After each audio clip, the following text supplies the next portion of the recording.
नवनाथ आनंदा गायकवाड आहे. मी बोरीमध्ये राहतो.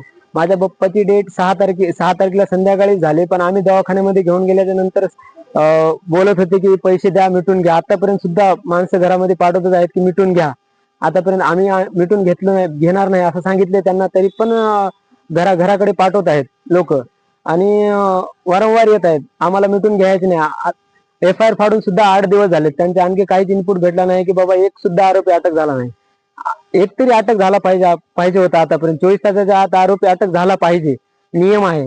आतापर्यंत काहीच अटक केली नाहीत, काहीच केलं नाही. आम्हाला वारंवार असे माणसं येत आहेत, मिटून घ्या, एवढे पैसे घ्या, तेवढे पैसे घ्या, काहीच झालं नाही असं.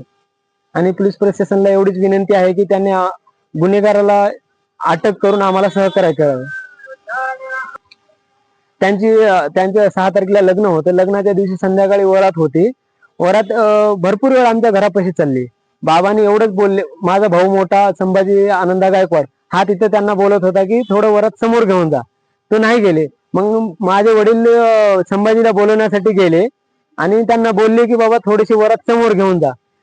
तो त्यांनी बोलले की आमचं लग्न आहे, आम्ही काही पण करू शकतो, तू तुझ्या घरी जाऊन बस. एवढं बोलून बाबा परत आले बाबा. मग संभाजी वरच होता. संभाजीला घेण्यासाठी बाबा परत गेल्याच्या नंतर बाबाला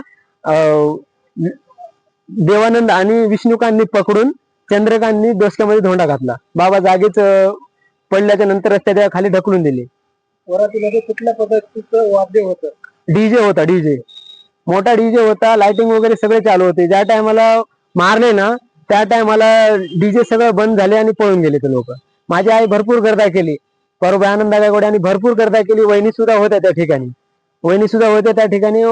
भरपूर गर्दा केली, कोणीच आलं नाही. आमच्या गावातला ऑटो सुद्धा आम्ही दुसरीकडून बोलवला. गावातला ऑटो सुद्धा आला नाही आम्हाला हे करायला, मदत करायला.